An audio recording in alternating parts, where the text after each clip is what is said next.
Good morning. Welcome to the first legislative forum in a series of 3 being sponsored by the League of Women Voters of Johnson County during the 2020 Iowa legislative session. Out of courtesy for all present, we ask that you silence your cell phones.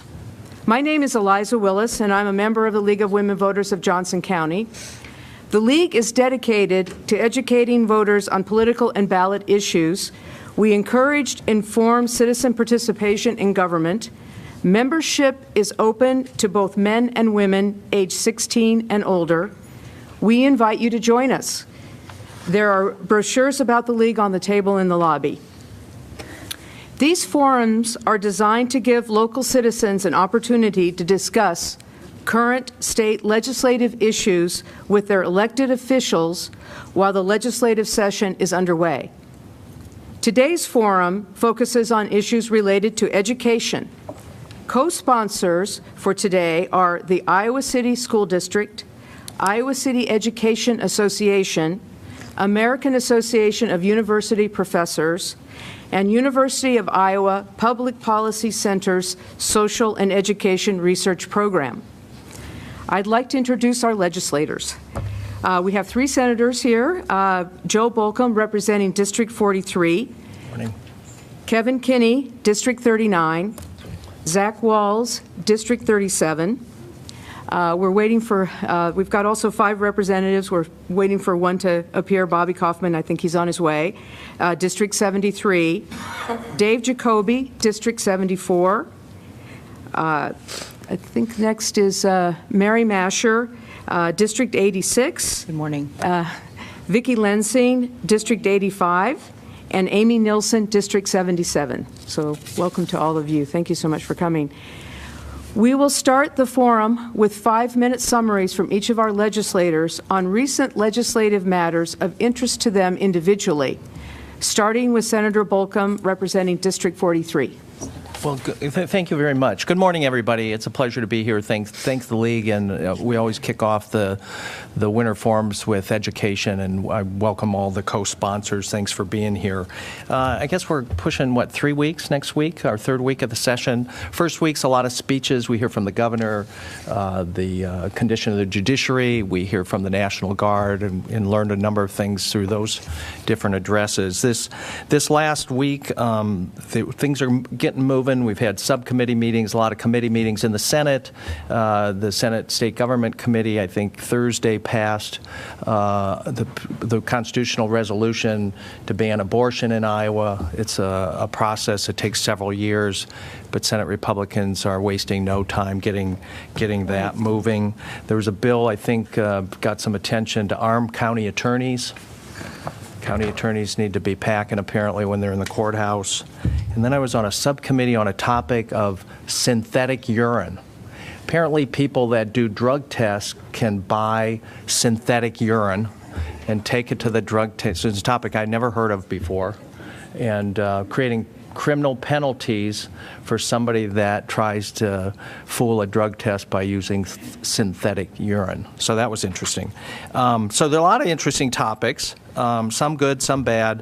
One of the things I want to talk about just briefly is the governor's proposed tax proposal that would it does a number of things. I'll just outline them and give a couple comments about it. One, it raises the sales tax 1 penny. In most places, it would be 8% on your purchases. 1 cent, raising the sales tax 1 cent raises about $540 million. Part of that money would be dedicated to the I Will, or the conservation trust that people have been interested in for the last decade, roughly $190 million. About $410 million would go to an income tax cut, largely benefiting wealthy people. And the proponents of this, as the governor said, we're not going to raise taxes. This isn't going to raise anybody's taxes. It's going to be revenue neutral. So you raise $540 million here, and then you cut income taxes by $410. And there's an additional proposal to cut property taxes that currently go to fund the adult mental health system by $80 million. So statewide today, the adult mental health system gets about $115 million from taxpayers everywhere. It's been $115 million since 1997. We've not allowed them to raise an extra dollar. And the governor wants to take away 70% of that locally controlled and raised money and replace it with state appropriations, which haven't been around for a while in state government. I don't mean to be mean to the state legislators that I've served with. Or the state has really difficult time keeping its word. It's one of the reasons we have a decent adult mental health system is that we raise the money locally, it's really stable money, and it's controlled locally. And when you take that away and have the state run it, one, you can't depend on the state for the money, and two, there'll be a lot of strings attached to that money that might agree or disagree with local folks. I'm extremely concerned about really the potential unraveling of the adult mental health system if the state takes more control of it. Think Medicaid privatization, right? Do we really want the state operating the system that's largely working? Or think children's mental health system. Well, you'd say, well, we don't really have one. That's been the state's responsibility the last 50 years. The adult system's been grown by local people, boards of supervisors in 99 counties. I think we should make sure we protect that. On the I Will proposal, there's essentially, it's going to raise about $190 million. We haven't seen details on this, but we've heard that at least $90 million of that money, half the money that's going to go to the Conservation Trust, is going to go to things that are already being paid for in the general fund of the state. So the expectation of the conservation community is we're going to have this enormous amount of new money to fund water quality, trails, city parks, county parks. By the way, most of the sales tax money is going to come from people that live in towns like Iowa City and Des Moines and Cedar Rapids. And we want to ensure, as there's talk about rewriting the formula to send all the money to the farmstead, send all the money to rural property owners, we want to make sure that because urban people largely are going to pay the lion's share of this cost, that things happen for people that live in town, that we get more bike trails, that we get more city parks, we get more county land, we get more recreation. So that's a little bit on that. I'm happy to take any questions about the tax proposal. It needs a lot of work. Thank you. Thank you. Next, we'll hear from Senator Kevin Kinney, District 39. Hi, I'm Kevin Kinney. I do serve Senate District 39, which encompasses Keokuk County, most of Washington County, and western and southern Johnson County. Right now, I'm serving as the ranking member of Judiciary, ranking member of Ag. I am on the Ethics Committee along with Transportation. I also serve on the Ag and Natural Resources Budget Sub. There have been, I've already served on 12 budget subs, which are 12 subs out of our committees already, which is hitting the ground running, because all you're doing is going to meetings. A lot of these come out of the judiciary, in which I believe we had 140 bills last year, and we're going back through a lot of these same bills again. So it's been very interesting. One of the things that I've been working on this year, it's with Representative Kaufman. He and I have been working on EMS as an essential service, trying to get ambulance and first responder services to our rural communities especially. We don't notice it here in the urban areas, but as soon as you get out of our urban areas, our EMS is really struggling, because law enforcement is to be funded by the counties through property tax levies, and fire. The ambulance service and EMS is not. So we're trying to come up with different funding sources and a structure in which we would fund EMS. Hopefully we'll have a bill in a week here that we can actually show you. We're kind of looking at 4 different bills or 5 different bills and making them one. Another issue that I've kind of worked on the last few years a little bit is statute of limitations on the civil side of the sexual assault. To be able to bring a civil claim against someone that has sexually abused you. In the criminal side, we've raised the statute of limitations for someone under 18 years of age and so forth to 15 years after they turn 18. The civil side is not changed. It can be as short as 2.5 years. We just want to be able to kind of marry that up, and so it's at least the same as on the criminal side. I'm looking forward to hearing your questions, and thank the league and the schools for hosting us here today, and look forward to hearing your questions. Great, thank you. Next, we'll hear from Senator Zach Walz, representing District 37. Well, good morning, everybody. For those of you who don't know the exact geographic boundaries of District 37, that is the west side of Iowa City, all of Coralville, rural Johnson County, going up through Newport Township, Penn Township, up to Solon, east over to all of Cedar County, and then the town of Wilton down in Muscatine County. This is my second session that we're just getting started here. I have the honor, privilege, and very large shoes to fill of succeeding Senator Bob Dvorsky, who served in the Iowa Senate for a very long time. I will say the second year, it's kind of nice. Things are starting, it feels like things are slowing down a little bit. I kind of know what to expect. I know how to do stuff. I don't have to just ask my staff every time I have a question and want to file a bill. I can actually do a little bit of stuff on my own, so that's nice. I have the pleasure of serving on the Education Committee, the Agriculture Committee, the Ways and Means Committee, which is taxes, and the Appropriations Committee, which is our budget, as well as serving as the ranking member on the Education Budget Subcommittee. The Education Budget Subcommittee is what helps fund our community colleges and our Board of Regents schools, the University of Iowa. It's the Education Policy Committee, which I also serve on, that funds our K-12 schools. So that's been a lot of learning, but this makes the Education Forum something that I'm really passionate about, excited to be here for.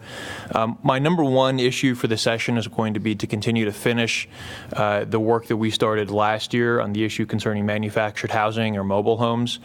Some of you may have seen this issue in the paper or on the news. It's something that continues to be an issue that's continuing to grow in importance. We were able to get a step in the right direction last year, but we weren't able to quite get that over the finish line. We ran out of time as session came to a close, but we've had a bipartisan working group that's continued to meet on this issue and have some really good conversations. We've got a tentative agreement on some, I think, potentially comprehensive reform that would be what we need to see. So we're hoping that we're going to be able to get that over the finish line. I do think that has a tie into education, because when a family has to move, if they've been evicted or what have you, that is a very traumatic event for a child to experience. We had the superintendent of the Iowa City Community School Districts here, and we were chatting late last year about the hundreds of Iowa City Community School District students who live in these homes and who are currently very vulnerable. And so we've got to make sure that we help protect them. A couple other issues that I'm tracking, working on this session are going to be to continue to identify opportunities to support our young, sustainable farmers. I see some of them here in the audience today. They've been very proactive in reaching out, coming to the Capitol. My mom, Dr. Terry Wall, some of you may know, has a big thing for food and healthy food, and we got to make sure that we've got supports for the folks who are growing it. I've also got some legislation in trying to just start the conversation around what are the rules about money in our politics. This is probably a very inside baseball story for most of you, but there's a lobbying group in Des Moines that recently signed a $1.5 million contract with the Kingdom of Saudi Arabia, and I've got some questions about that. A couple other things that I'm working on is a potential ban on conversion therapy for LGBT students. We've got some good conversations happening around that. I want to make sure that we continue to fund new programs for our folks who are learning English as a learning language. We had some big improvements in that last year, and I want to make sure that we keep that going this year. And then finally, I know that we're like 10, I don't know if we have any Democrats here, but we're 10 days away from the Iowa caucus. caucuses. So I hope all of you who are Democrats, if there are any of you in the audience, are planning to caucus. I want to publicly thank the ICCSD, which has been incredibly helpful in securing those caucus sites, and I look forward to taking your questions. Thank you. Next, we'll hear from Representative Bobby Kaufman, who represents District 73. Well, thanks for having me. I always enjoy being here, and as probably literally the only Republican in the room, I do appreciate the opportunity to be here. Senator Bolcom, we don't have quite as many colorful bills in the House as you do in the Senate. You have a few more colorful characters than we do, but that is the first time I've ever heard you come out against a tax increase, so I do appreciate that. I'm just kidding. When Joe and I are friends, it's just a joke. When Senator Dvorsky retired, it was well noted that he and I were good friends. I felt like I was getting broken up with. But I do want to take a quick moment and tell all of you from my perspective that Senator Walz has done a tremendous job of filling those shoes. He's constantly at the Capitol working across the aisle with his party doing things. I just want to make sure I say to that publicly. This is an education forum. Happy to answer all those questions. But I wanted to give you a quick state overview of the one thing I have total control over, which is the State Government Committee. We have a lot of representation here, as Representative Lensing and Nielsen serve on that committee with me, and Representative Masher is the ranking Democrat in charge on that committee. So we have a lot of good things going on there. So a lot of these wouldn't probably come up as questions.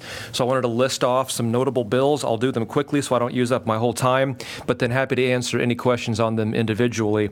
Just some background. Last year, 31 bills passed our State Government Committee. 28 of them were bipartisan and 24 became law.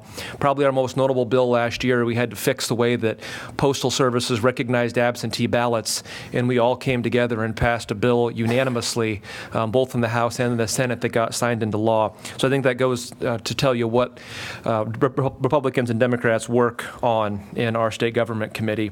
There's also a change in policy this year.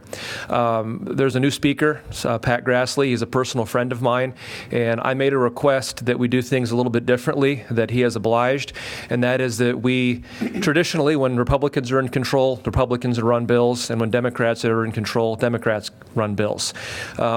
I don't think that should always be that way, and so we are going to, in state government this year, I'm going to have Democrats run some bills. And so already this year I've assigned one to Representative Lensing, so she will lead those efforts. I trust her completely, and we're going to continue to do more things like that.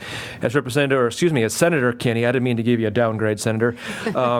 As Senator Kinney said, we're working on EMS and funding, but the funding that we're working on won't just go to rural Iowa.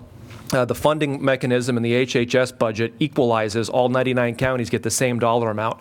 So I'm pursuing a robust amount of funding this year. It will get done. The amount I can't tell you yet, but it will get done. And Johnson County, including Iowa City, Coralville, North Liberty, et cetera, will see a large amount of dollars go towards your ambulance services. I am working on a bill we're hoping to drop next week that I will be talking to Senator Walz about in regards to I'll be sponsoring a conversion therapy ban. The State Government Committee continues to be the committee where companion animal welfare, fighting dog abuse and kitten and puppy abuse goes through. We have a bill brought to us by the veterinarians this year. Currently, because of patient confidentiality, if a vet believes that a dog or a cat or an animal is getting the crap beat out of it, they actually can't report that to law enforcement because of patient confidentiality. The Veterinarians Association has asked for a bill that would make it permissible for them to report potential animal abuses, and I'm definitely going to be advancing that bill to the best of my ability. We've got the Young Sustainable Farming Bill, as Senator Walz referred to, some government transparency bills. I'm working with the Firefighters Union, and I'm actually running their bill myself, which will equalize some of the work comp issues they have. For instance, if they're carrying a fire hose and a single incident happens, they're covered. But if they're carrying a fire hose for 25 years and that completely ruins their shoulder, they're left out in the cold. And so I'm going to be running that bill personally to equalize that, and I do expect that to become law. We're working on the bottle bill in state government for the first time in a long time. I'm a believer in the expansion of that, as well as to other containers. And then an interesting bill was brought to me when I reached out to Democrats and said, I'd like you to bring bills to me that you think are good.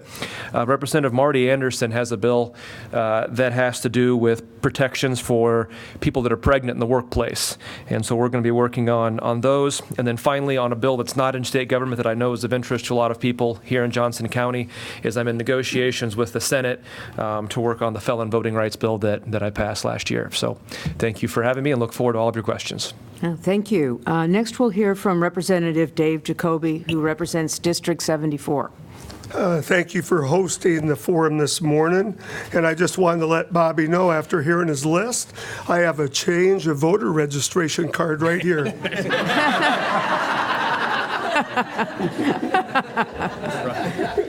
You don't have to necessarily do it publicly. We'll talk afterwards. So we'll see. I'm Dave Jacoby. I serve on the Ways and Means as a ranking member. Also on that committee is Representative Kaufman and Representative Nielsen.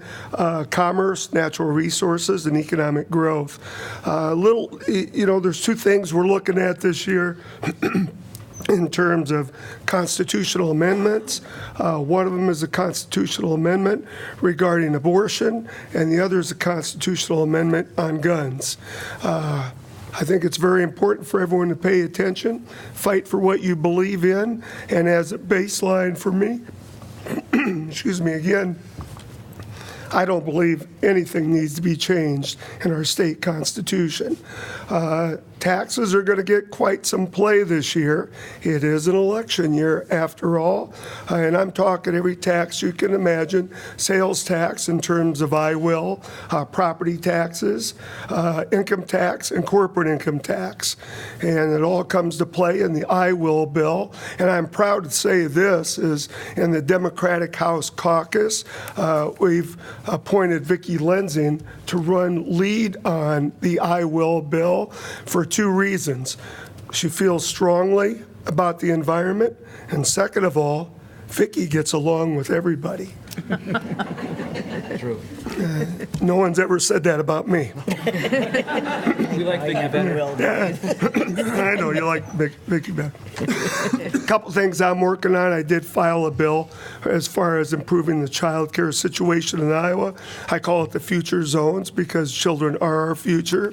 Also, I filed a bill not to shoot black bears. I know the first thing that comes to mind, who the heck cares? Well, I do, and I know a number of you do.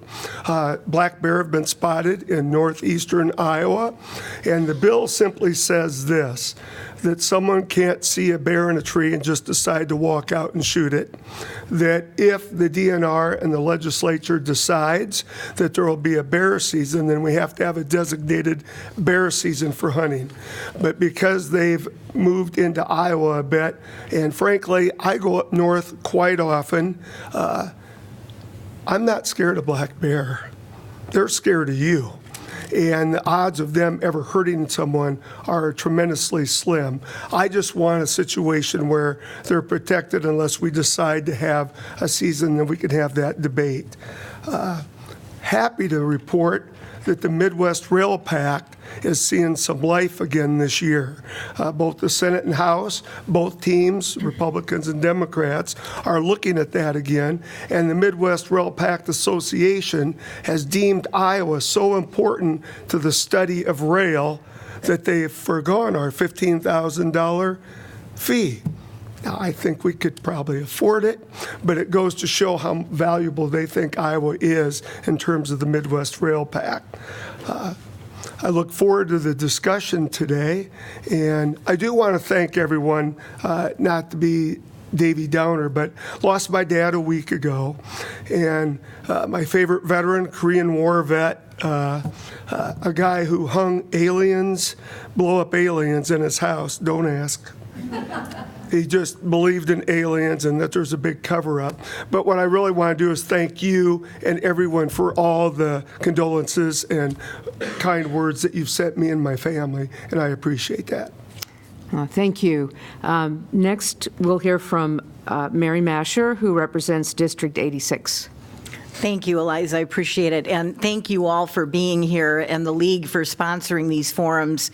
We appreciate it a great deal, and I don't ever want to neglect the opportunity to thank them for all of their good government work. They do a great job. Let's give them a hand. They're amazing.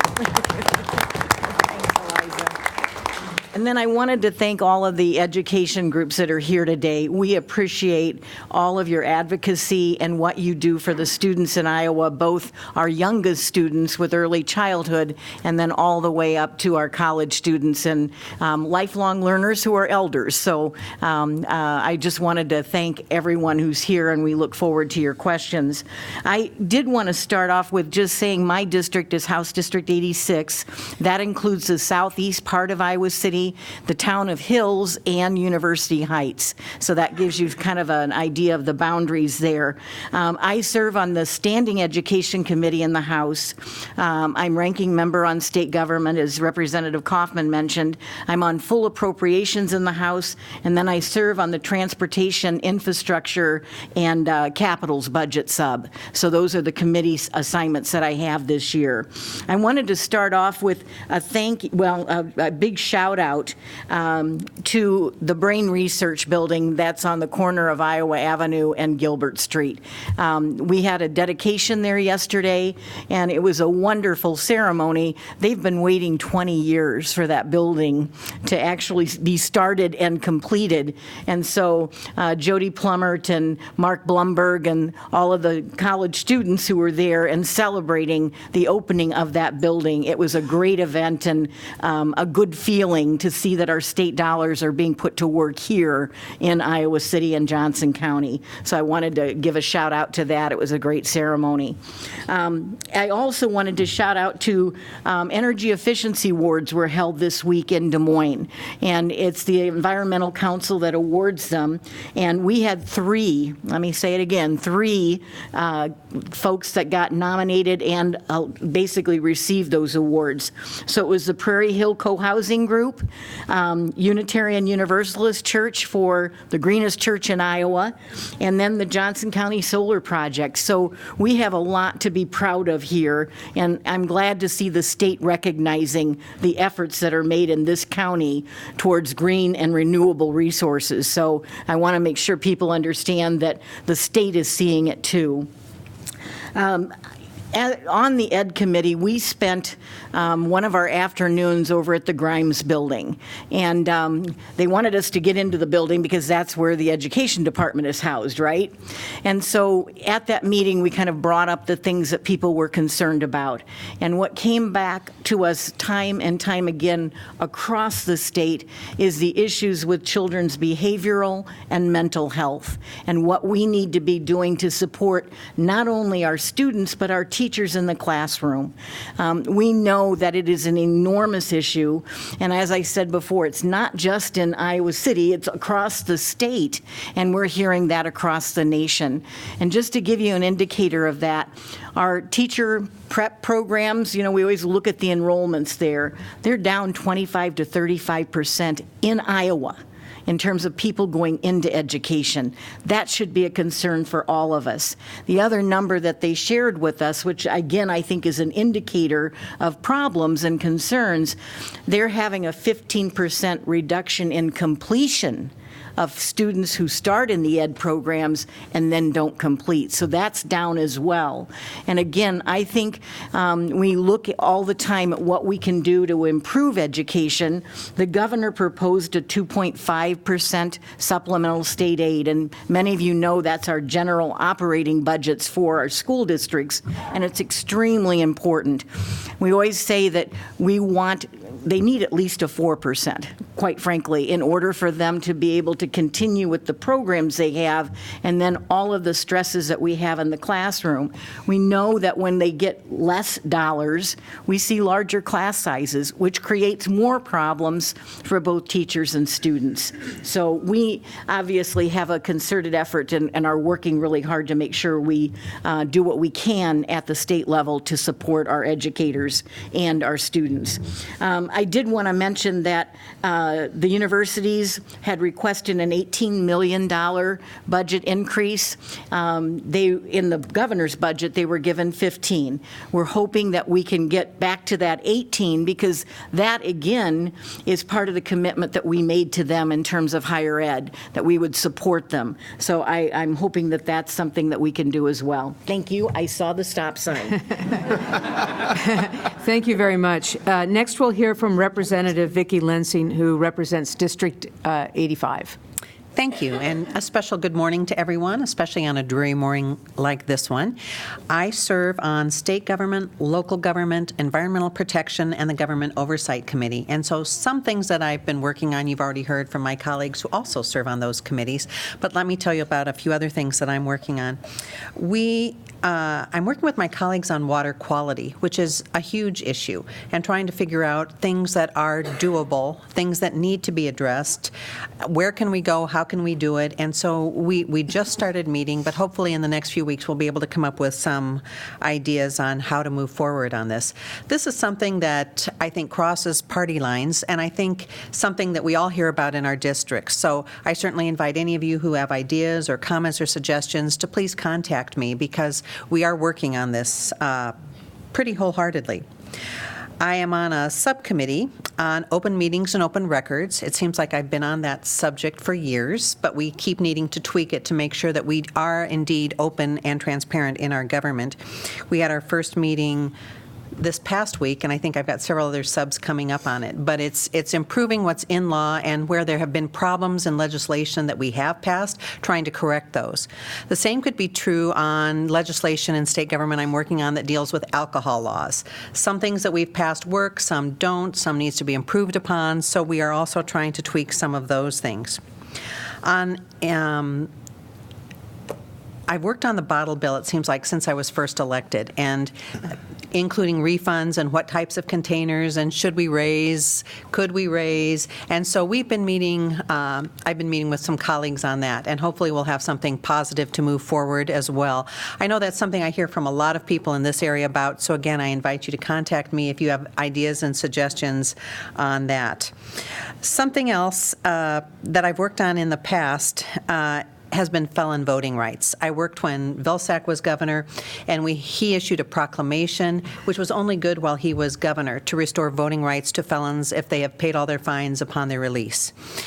It's something now that the legislature is considering maybe and putting in the Constitution, which would have to go to the people for a vote.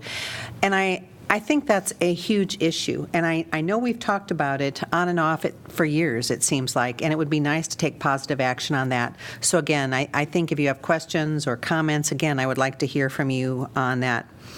We have not met yet on the Government Oversight Committee, of which Representative Kaufman is my chair.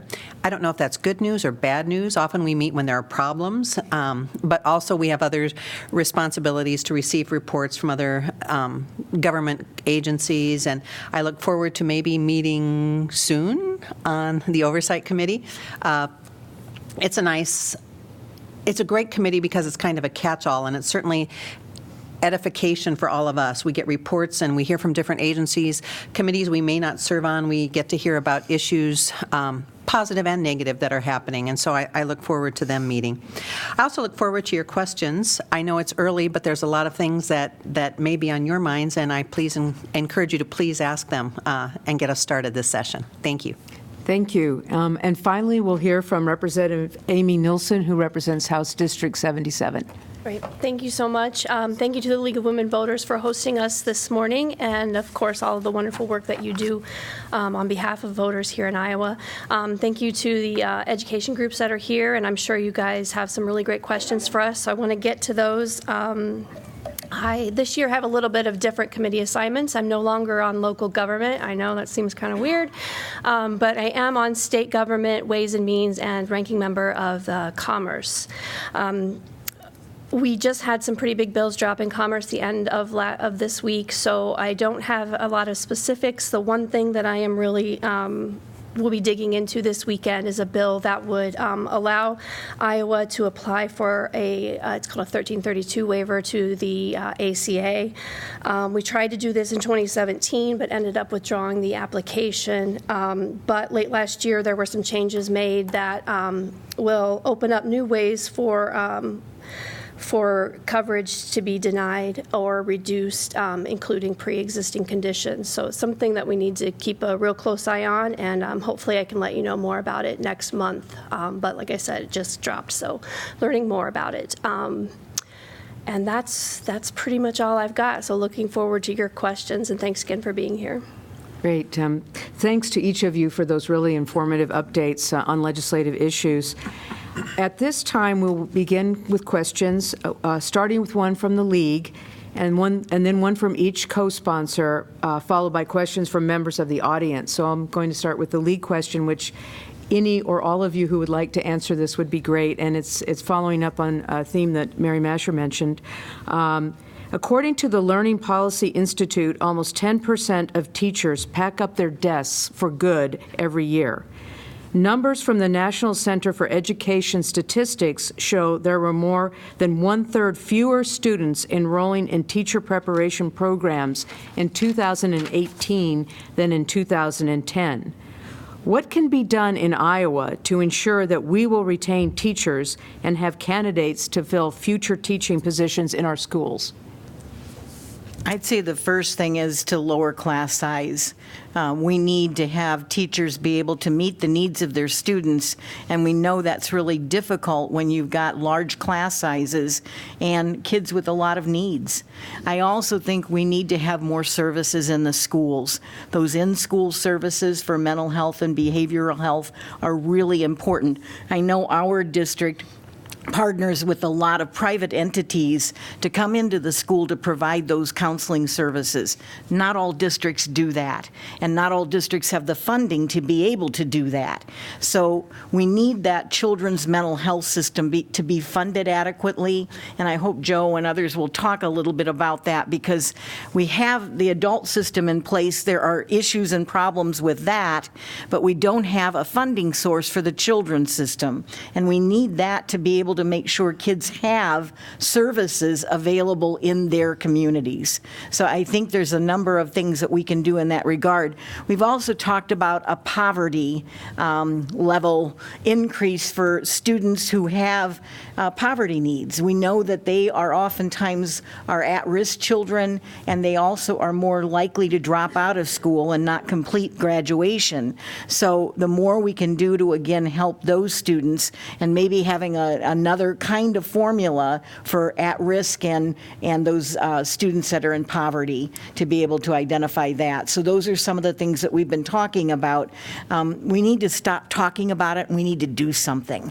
So that's the other piece of this. So let's get the funding figured out this year and make sure that it's there long-term to support the kids who need it. And I think just two things. We need to restore bargaining rights for teachers, and I think we need to restore the respect that teachers deserve, and we're not showing them that right now in Des Moines. I have 7 K through 12 public school teachers in my immediate family, and I would passionately disagree with Representative Jacoby that we don't show teachers the respect they deserve, and I couldn't say that more emphatically. That being said, I completely agree with Representative Masher that this is the year we've put forth the infrastructure on adult mental health. We've put forth the infrastructure on children's mental health. The time for talking is over, and the time for funding those at a rate and a level that is sustainable and predictable. I actually agree with Joe that taking mental health funding off of the county and putting it on the state does provide some unpredictability that is not good and is not sustainable, and that's why you haven't seen the House just come running and jumping into the arms of that proposal.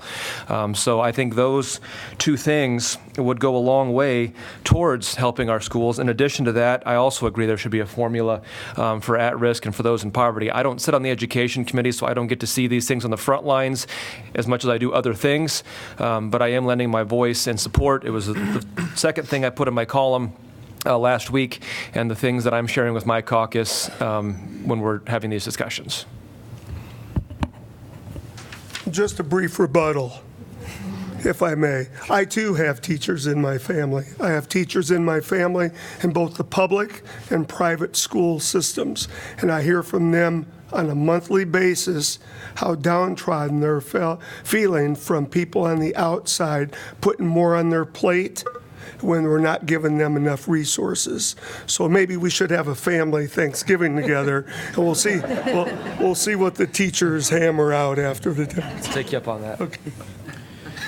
I would echo what Representative Jacoby said on the bargaining rights piece. In my district up in Solon, we had a knockout fight between teachers and the school district. I know that there was kind of a complicated story up there, but we wound up seeing a huge number of teachers leave that district after that fight went in a way that a lot of teachers did not feel like they were respected.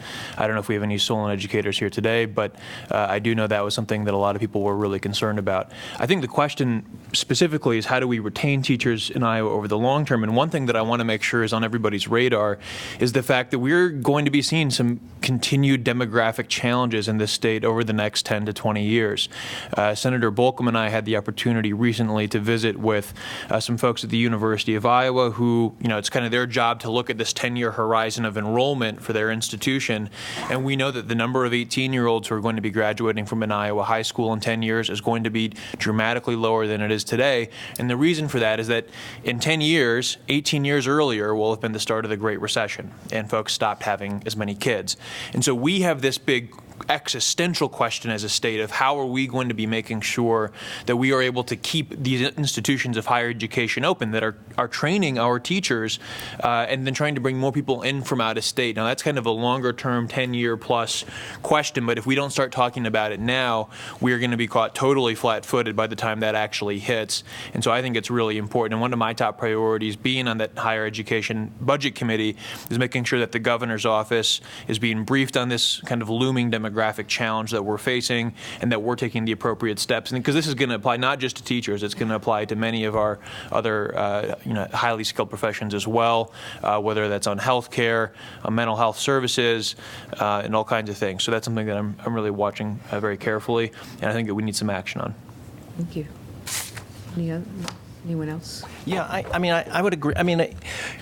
People that go to college have choices, and if you want more people going into education, we need to make sure that people see education as a profession that is, supported and respected and appreciated. I think the collective bargaining changes we made were seen by people in the education community as kind of a big disrespect, right?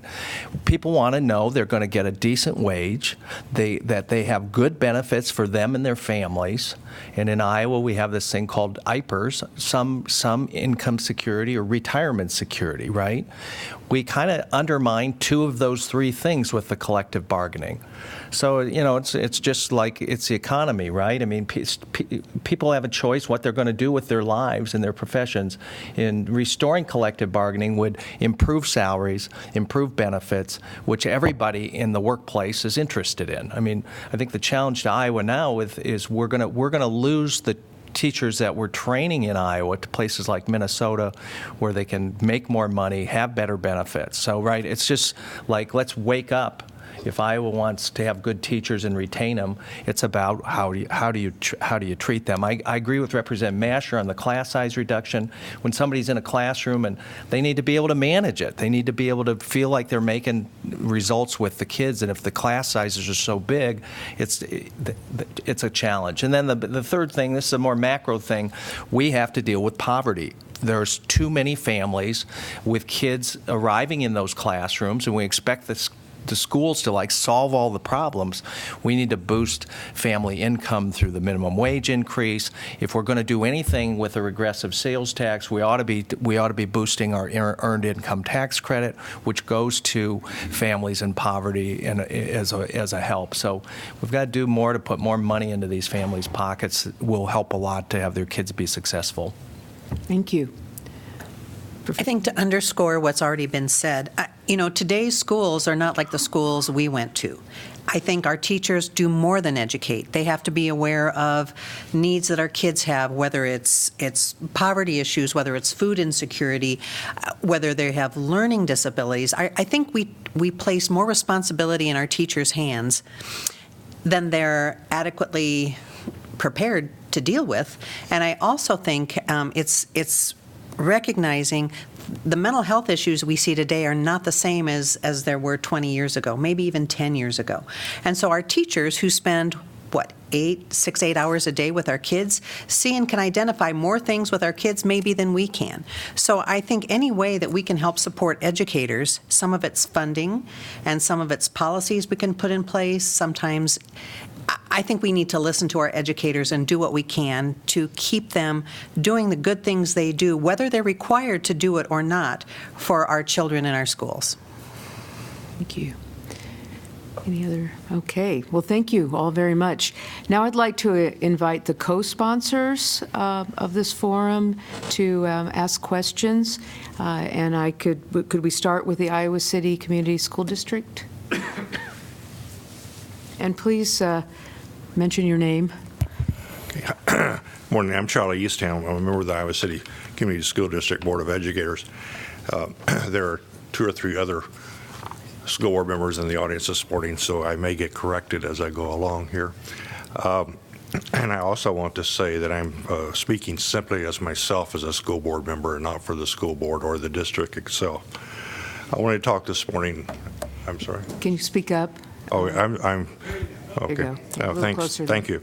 I want to talk this morning about student achievement and get your thoughts on this.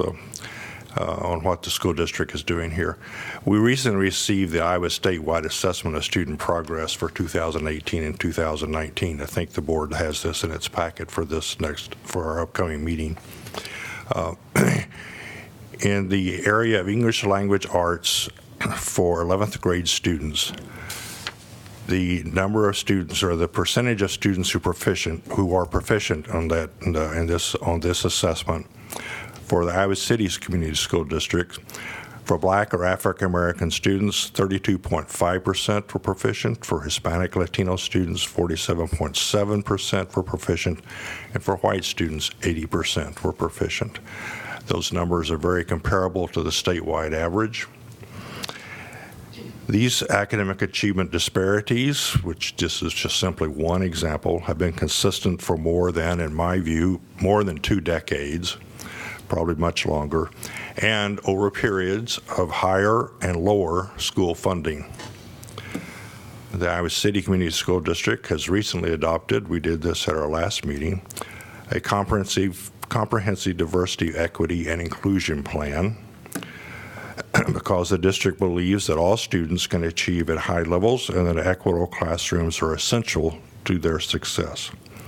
The district also believes that eliminating disparities in educational opportunities is fundamental to the nature of public education.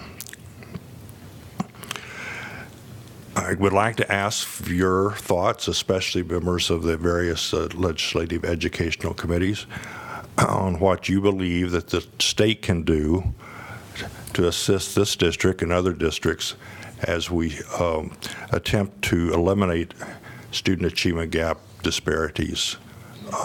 Okay, thank you. I'm going to actually ask, I'm not on education, but coming from a school board for 9 years before being elected to the Senate, one of the things that I really feel that we can do is early childhood education, pre-K. We need to get these kids involved at an early age, and when you get these kids involved at an early age, they're going to achieve when they get older. They're going to become interested in education, and that's where I feel that we're going to need to start, and the state could have an impact on that. I completely second Senator Kinney's view on this. I was very glad to hear Governor Reynolds' call for expanded access to child care, early childhood education in her condition of the state address, and I really hope that we see movement on that this year. I think another really important piece of tackling the achievement gap is making sure that we have more non-white teachers in the classroom. I think that's really important. I know that that is something that is being discussed at the state level. I'm not necessarily sure at this point yet what form that will take, but I do think that the research on this is very, very clear. When non-white students have a non-white teacher at an early age, the educational outcomes through the rest of their elementary school, junior high school, college, all of that is much, much stronger.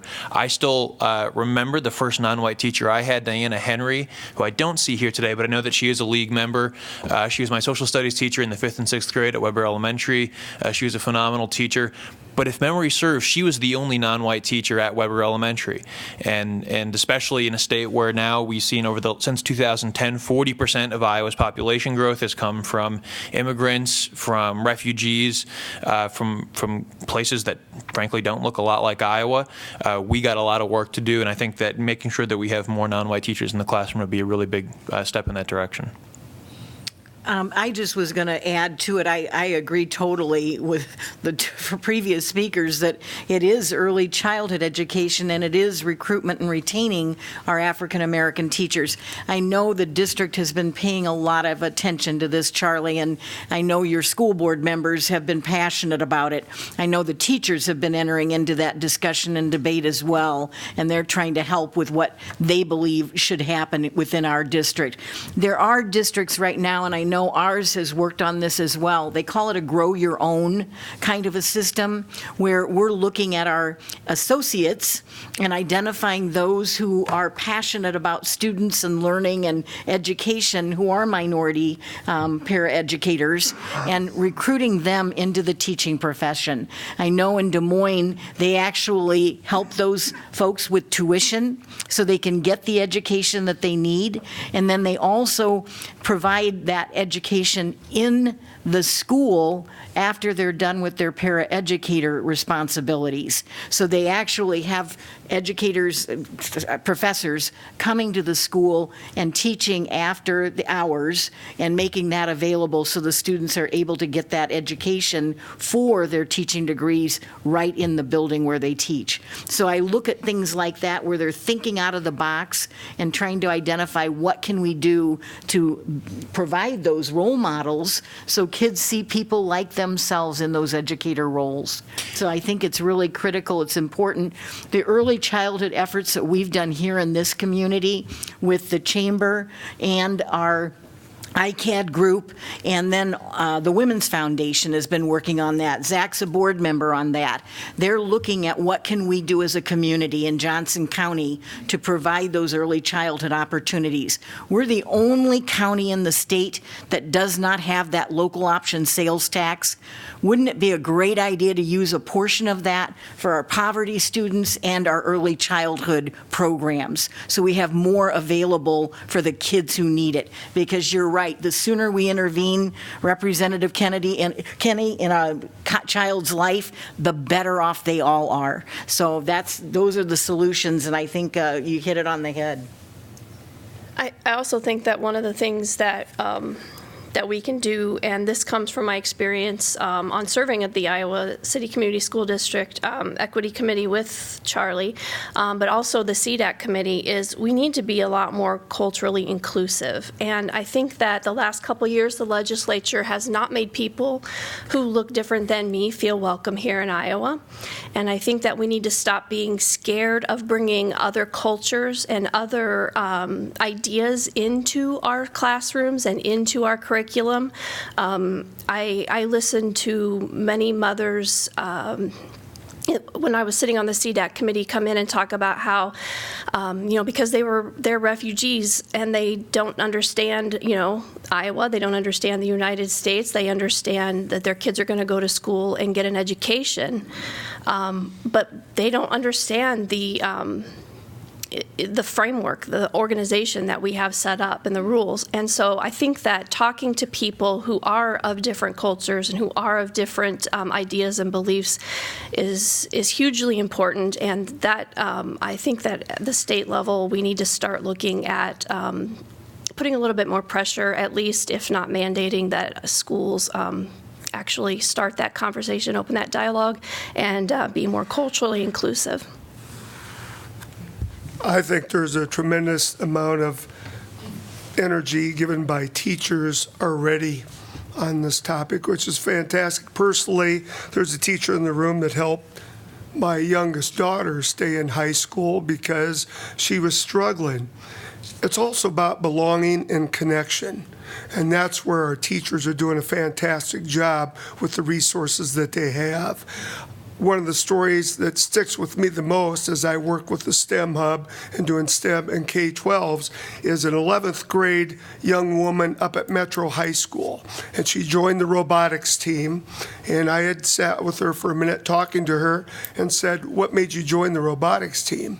And she teared up and said, "This is the first time in my life that I've ever been on a team."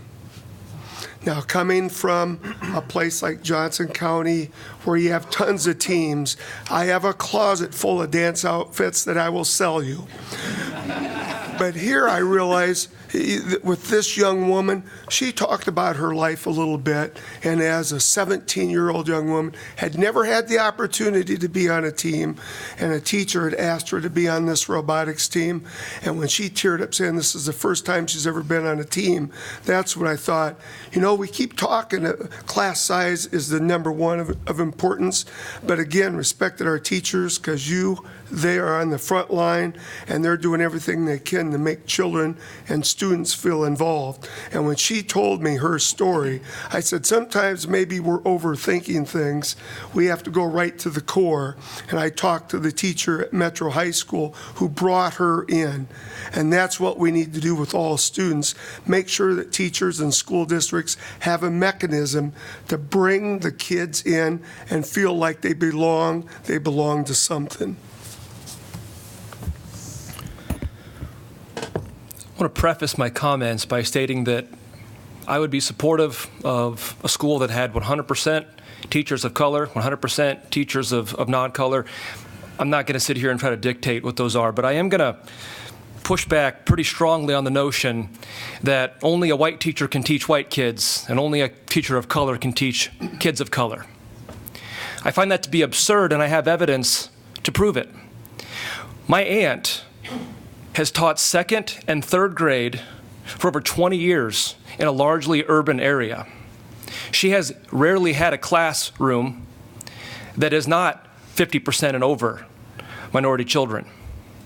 I have watched as those kids have grown up and come back and student taught in her classroom. I'm friends with a lot of them. None of them are white.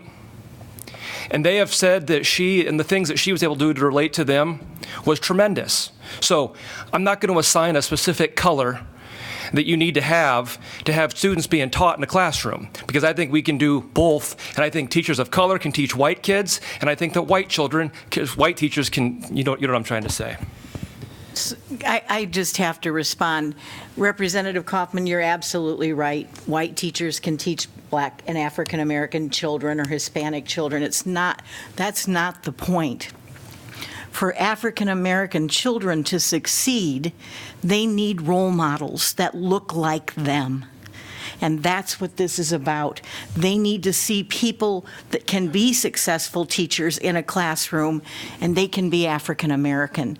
Hispanic children need the same thing. They need people who look like them to be their role models, to show them the path that they can also be successful. Charlie, I'm going to add one more statistic. We brag about our graduation rates in Iowa. We're the highest in the nation. Over 90% of our kids graduate from high school. It's 67% for African American children. We're losing them.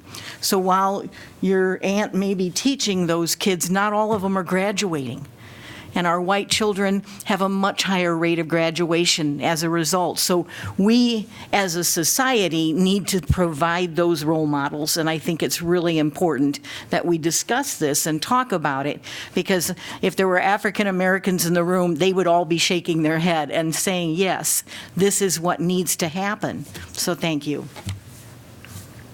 Yeah, I would just offer, going back to the question of poverty in our communities, and to the degree to which poverty is an indicator of the achievement gap. We know that poverty is an indicator of health disparities among African American and Latino Iowans as compared to Caucasian Iowans. I think trying to do policy around putting more money in the hands of people living in poverty will go a long way to address both of those.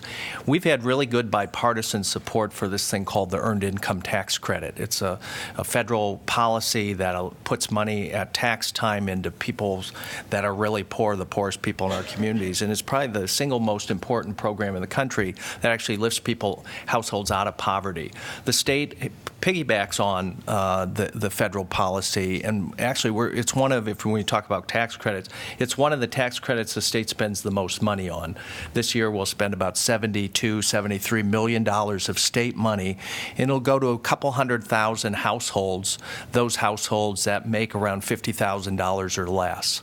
And we boosted that in 2013 when we did the property tax bill. It's probably time to revisit that and make a change, especially if there's a move to raise the sales tax. One of the ways to offset the regressive part of that is to think about putting some resources through other tax policy into those households. But I think we've got to make poverty a much bigger policy agenda item, because I think it affects families and kids in a lot of different ways. Next, I'd like to invite a question from the Iowa City Education Association. Hi, good morning. I'm Brady Shutt, president of the Iowa City Education Association. I'd like to start off by thanking the League for hosting this event and for all the registration efforts that they put forth. This is a big year with the centennial of the 19th Amendment, and so I know they've been out in the community and the schools. They do a fantastic job. And I appreciate the question about how to attract and retain teachers. I think that's a topic that we need to absolutely all of us together be engaged on. And also, here we are in Iowa. We're a week and a little bit away from the Iowa caucus. So the spotlight is on us, right, nationally. And we're in the third ever impeachment trial of a sitting president. And things are, a little tense around nationally. I'd just like to say to the state legislative people, legislators who are here, I really appreciate your civility, your decorum, and your collegiality, your sense of humor. You don't all agree on issues, but I really appreciate and thank you for all, being here with us and for your work together. I think that there's a lot. We don't have to agree. That's what democracy is supposed to look like. So I appreciate everyone up here. This is my 25th year of teaching, and I'm proud to be the president of the Teachers Association. I'm proud to be a public school educator. It's been the dream of my life. It's the best thing that I ever chose to do. And we are in the front lines of mental health needs of our students and our community, and money does matter. And so my question is going to gear toward SSA. The School Administrators of Iowa asked for 3.75%. ISEA, my state-level organization, asked for 3%. I thought something our district did, the Iowa City School District did, that was really clever and smart and appropriate, as they looked at their 10-year costs and made an average, and that was 4.5% of cost increases across the 10 years. And that's just to sustain and grow a little bit of what we're doing and to meet our needs. And therefore, they put forth a legislative ask of 4.5%. I thought that was incredibly smart. So as an organization, we tied into that, because what that means is we could consider wraparound preschools. We could increase the number of student family advocates. We could increase the number of counselors that we have. We could increase the number of teacher librarians, who often are the centers of our innovative approaches and our maker spaces. We could have administrative teams that do outreach to our community groups, and more classroom teachers to lower class sizes. So the governor has 2.5% out there, and obviously you have the power of the purse. And we're really hopeful that that's a starting point, but that we're going to go above that. And I'd like all of you to have the opportunity to talk on that issue. Thank you. Thank you.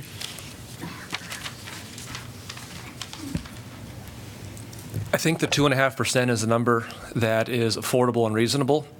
You look at the investment in K-12 education since 2011, it's $863 million. You add the additional $92 million that the 2.5% would bring in, and you're looking at nearly a $1 billion investment since 2011. That's nearly 40% of our state budget. So while we may not quite reach the number that you're wanting today, I don't have any problem standing on my record when it comes to education spending. The Cedar Rapids Gazette, not known to be a conservative bastion, wrote an article with statistics. I don't have it on me, but I'd be happy to send it to anybody that would like it if you didn't read it, that shows that Iowa's third in the nation since the Great Recession of the percentage of our budget that goes towards education. So the trifecta in California, the trifecta in Massachusetts, and a host of other states that hold complete Democrat control, that have all collective bargaining rights, didn't and have not and are continuing to not fund education at the level as a percentage of our budget that we are. So 2.5% is something I think is affordable. It's something that I can push for, and I think it's something that we can promise and make sure that you actually get. Yeah, one of the statistics that's often cited by our friends on the other side is in these national figures is they kind of double count the infrastructure money that used to be raised by local districts on a county by county basis, where we had essentially paying for new schools or improvements to schools. It was based on a local option tax that was voted on. A few years ago, we said, well, we're up to 97 counties. Let's make it a statewide tax, right? So that now is counted as some sort of increased spending by the state, when in fact 97 of 99 counties were putting that money into school infrastructure. So you can. So anyway, I think it's a little bit inflated. We over the 10-year period, the last 10 years, I don't think we have not. SSA has not kept up with inflation. Right? We've had these years when it's been 0% increase, 1.1%. I mean, I think last year was 2.1 was the highest, was one of the higher numbers, but we haven't kept up with inflation.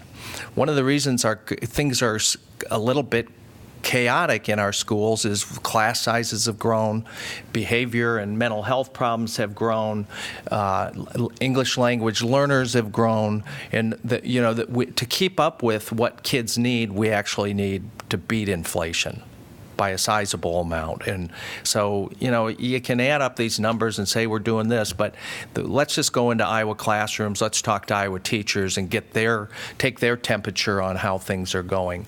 But more broadly, the state budget is going to be tight. Medicaid's going to eat up a bunch of the new money that's proposed because our MCOs need to be fed. And I think if we can do 2.5%, it's going to be a big deal. It's about $100 million. And it's going to stress the Republicans who are going to put this budget together to find those resources. Senator, I'm not going to let you say that I'm fibbing without a retort. Are you familiar with the Midwest Consumer Price Index? They're the ones that gauge standard inflation. Do you know what inflation's gone up since 2011? 13.47%. Do you know how much education spending has increased since 2011? 35%. So don't say that I'm inflating numbers. So one of the things that I think, how, Brady, you talked about how we can agree to disagree.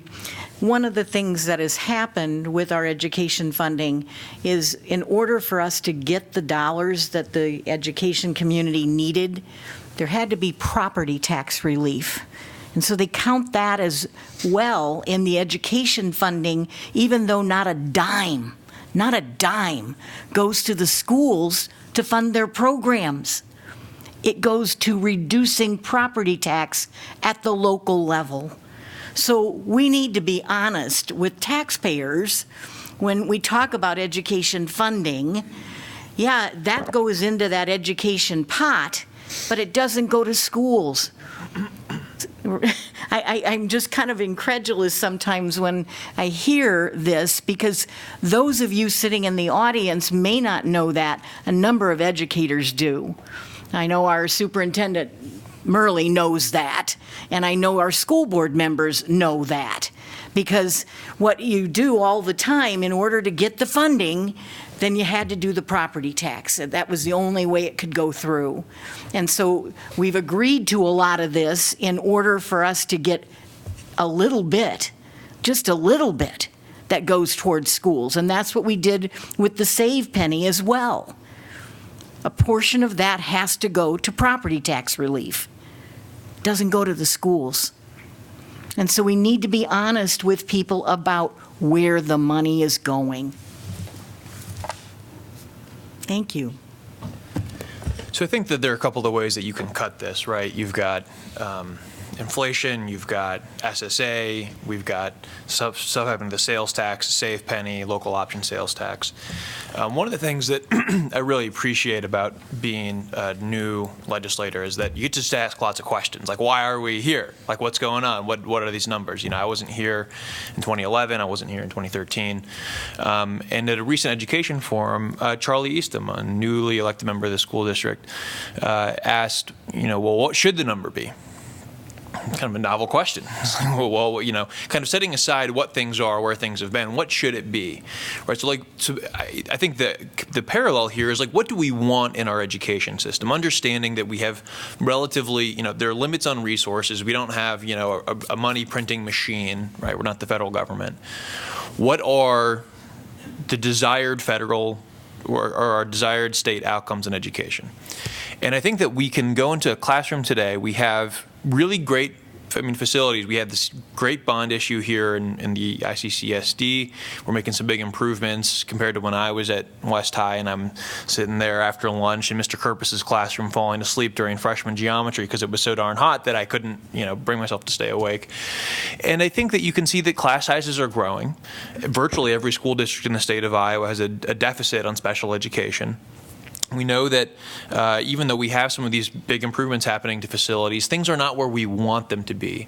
And so, you know, we can debate, should the number be 2.5%? Should the number be 4%? Should it be 4.5%? Should it be 6? I mean, you know, we can definitely talk about that. But I think that part of the conversation has to be, what are the goals? Like, what do we really want our Iowa education system to look like? And I think that we should all be able to agree that we're not where we want it to be. I mean, this state has a rich legacy of being, you know, right there at the very top of the best educated state in Iowa. And I see the stop sign, but the reality is that today it's not what it used to be. And so I'm not saying that we need to make Iowa great again, but I do think that we can all agree that we're not where we want to be.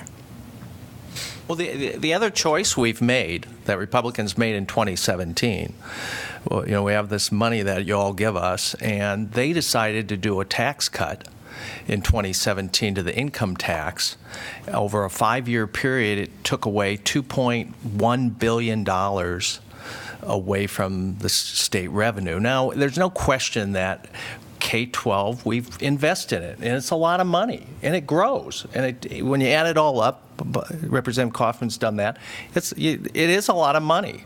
But we did make a choice about the opportunity cost of giving this massive tax increase. By the way, 46% of the $2.1 billion over this 5 years went to 2.6% of the richest taxpayers. Right? Nearly half of the tax cut went to less than 3% of taxpayers. Then we're over here with the budget, and we've got, you know, can we do 2.1? Can we do 2.5? Is it 1%? You know, we're scratching and clawing for money for the schools when and we're scratching and clawing because they made this other policy decision to give a big tax cut to rich people that they didn't need, but they got. So, you know, yes, schools cost a lot. Yes, education costs a lot. But we've had the resources to fix some of these problems. We've had resources to invest in the kids' mental health system. But they made different choices. And the governor's tax plan, and it's going to get changed. We're not going to do what she wants. But if they pass a massive tax cut this year, we will continue to have this conversation about not having enough money for the children's mental health system, not having enough money for local schools, community colleges, public universities, because, in fact, the new chair of the Senate Ways and Means Committee has last week called for elimination of the income tax in Iowa. Thank you. Senator, do you know what percentage of the 2017 tax law is actually taken into effect? Probably. Do you want to debate this? There's two pieces to it. Correct. And we're in the fourth year. Mm-hmm. This year we'll give up about $540 million. Only a 4% growth is achieved. No. The second we haven't gotten to the triggered part. That's what I was getting to. Yeah, that's another $500 million. And actually, that part of that's good because we couple with the federal standard deductions, which are good for middle-class people, but it's also $500 million of state revenue that won't be available to spend on other things. The governor has proposed getting rid of the 4% year-over-year growth, which, by the way, we're never going to achieve. So it's good to get rid of that if you want another tax cut to really rich people, because No one's proposing that in the House. Yeah. So I interrupted because oftentimes Senator Bolcom gets concerned about Senate bills and just imposes that as if it's the will of the House, and that's not the way things are going in the House. There's no Ways and Means chair in the House that says of zero income taxes. So I just want to make sure that we're talking about Senate proposals as opposed to House proposals. That's fair. Well, one thing I will mention between the House and the Senate is neither one did stuff in the tax credit reviews this year. And I know we're talking about our House, our Senate, and funding K-12, but we didn't do our due diligence. The chairperson said, well, we don't have time. Agreed. What the hell? Oh, I'm sorry, is this live? Yes. What the heck is, that's what we're there for. That's what we're elected to do. We should have started the tax credit review back in May when we got done. We should have continued it, and we should frankly be doing it in Ways and Means right now. There's tax credits I'll admit I support, but I want to see proof that they indeed work. And that goes to the funding of K-12 and available revenues. Personally, I'd like to see every year a 3+1. 3% is built in, plus 1% for STEAM activities built into school programs. And I know a lot of schools are already doing it. So that would bring it to 4. And this is just me, I think the school budget should be done on a 2-year cycle. Instead of year to year, administrators spending so much time trying to whittle through where they are right now, let's do it on a 2-year cycle. I agree. Speak into the mic. I agree. Okay. That's been recorded. Next, I'd like to invite a question from the American Association of University Professors.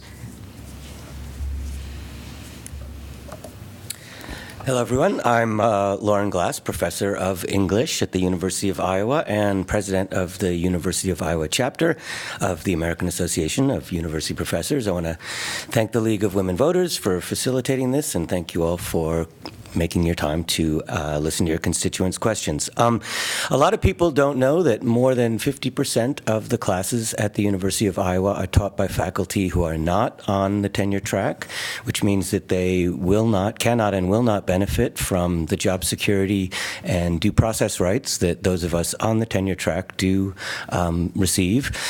In the past few years, the SEIU's Faculty Forward has been attempting to organize these folks. This is an uphill battle, particularly with the recent revision to the collective bargaining laws. So I guess I'm asking you if you're willing to put out your vocal support for Faculty Forward's efforts and encourage the president of the university and the central administration to recognize them as a union and work with them in good faith. Thank you. Thank you. Absolutely. Thanks, Lauren. There's that whole issue of we want good professors in education. Or in any area, we need to make sure that they're compensated and there's job security. Right now, there's none. And we wonder why those young people are leaving Iowa and are not having those opportunities. That's why. If they don't see a future here, they leave. And we lose some of our best talent. So the more we can do to keep them here in the state and to have them providing that education for anybody who chooses to go to a region institution, the better off we're all going to be. So thank you for the question. Yeah. Yes. Yes and yes. Yes, because we need to, and our students deserve those teachers that want to be here, that are secure, that feel secure. I just think that if we're attacking those teachers it's eventually going to come into the classroom, and we need to support them. Yeah, I mean, I've signed there's a petition or a letter or something, and I know that I think probably most of us up here have signed it and do support those non-tenure track faculty. I do think that they're, to some extent, you've got some folks who adjunct and teach like one class a week, and maybe that's not quite the full protections. But for people for whom this is their full-time earning, I mean, like, of course, those protections should be there. And then I would also, I know that we had changes to the collective bargaining system, and one of the changes was this whole recertification election piece, and it sounds like you were alluding to that as complicating your organizing efforts. And one of the things that, to me, I wasn't here when that happened, but I find distressing about that is that a non-vote is a no vote, and that's like not how democracy works. So that should probably be changed too. On this question, I'm not looking to be combative. I need to learn more. So, and I was trying to whisper to Senator Wall so I could understand better. So are you saying that the adjunct/part-time professors that aren't tenured are treated differently than the ones that are tenured? Yes. And you're looking to equalize that? Lauren, come to the mic. Please. Yeah. Sorry, is it okay if he comes up and answers? I'm looking to learn about this. This is the first time I'm hearing about this. The faculty who are not on the tenure track are, in fact, a large and complex and amorphous group of people. So it's hard to count them, and, in fact, challenging to find the correct words to refer to them.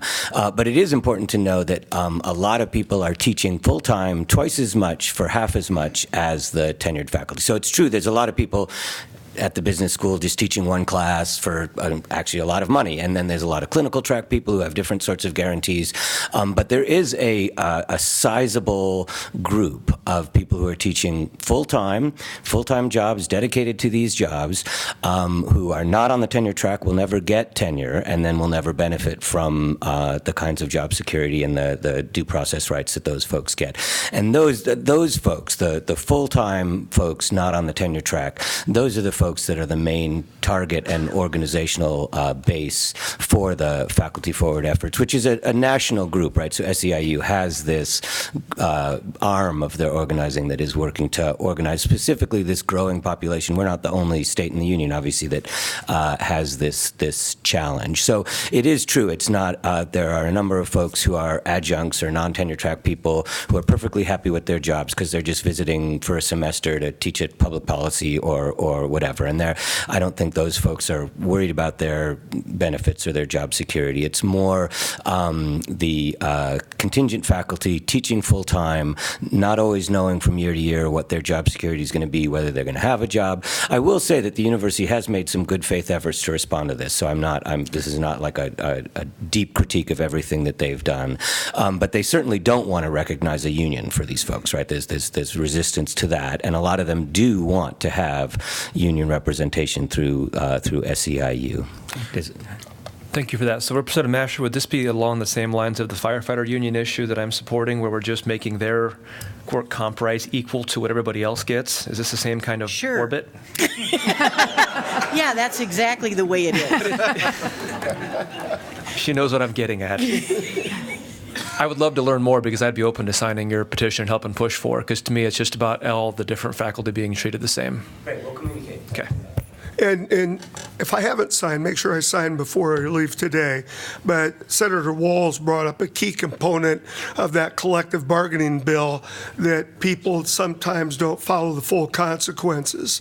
It means when you have to have the majority vote of all eligible voters. Just to let you know, if my numbers are correct, approximately 42 people who serve in the Iowa House would not be sitting there right now if we had to go by the same election that you do to certify for a collective bargaining unit. So I find that very interesting that you have a discrepancy there, and I think that's something that we're going to be working on this year to bring a more fair vote to the certification process. I agree. Lauren, could you come back to the mic? I know one of the issues is that we've got more adjuncts teaching classes now than we ever have before. And that trend will continue, there's no doubt. Okay, and then we also didn't talk about the COGS group. Yes. And those are our graduate assistants. Well, I only had one question, so I... Well, I'm asking you another. So if you could respond to their challenges, because right now they're struggling as well. COGS, which is the Campaign to Organize Graduate Students, so they do have a union, and they have managed, in fact, as many of you know, the initial renewals were overwhelming in response to the change in the collective bargaining laws. So it's clear that these folks wanted to remain organized, and COGS has been doing their best to live with these new terms. I don't know all the details of their current negotiations. I know that the administration has at least made gestures towards recognizing those terms of the contracts which they no longer are legally bound to recognize. I will also say, and I don't want to get into all the complexities of how these things are staffed, but our graduate student populations are actually shrinking, so a lot of these adjuncts that we're talking about are now being moved into doing the teaching that they used to do, right? So a lot of the gen ed classes that used to be taught by the graduate students who were unionized are now being taught by adjuncts and contingent faculty who are not unionized, and so that's another challenge that COGS has had. COGS is a great union. It's been around since the 90s. It's supported our graduate students through all of that period. In fact, a lot of our graduate students move on to become union organizers, as many, and so it's been a great training spot for them too. But yeah, like all unions in the state, they are struggling, but they have renewed, and they're still there. Thank you. Don't go away. You said the graduate student population is shrinking. Do you have any numbers behind that? Unfortunately, I only have our numbers in English, which are more dire than other graduate programs. The English graduate program has shrunk considerably, partly under my, when I was DGS, I'd say we've shrunk almost by half in the last 10 or 20 years. And there's generally a shrinkage of the kind of professional positions available for graduate students who get their PhDs than there used to be. And so a lot of people are making what is, after all, a logical decision to not commit to a 5, 6, 7, 8-year education when it doesn't look like there is a job on the other end of it.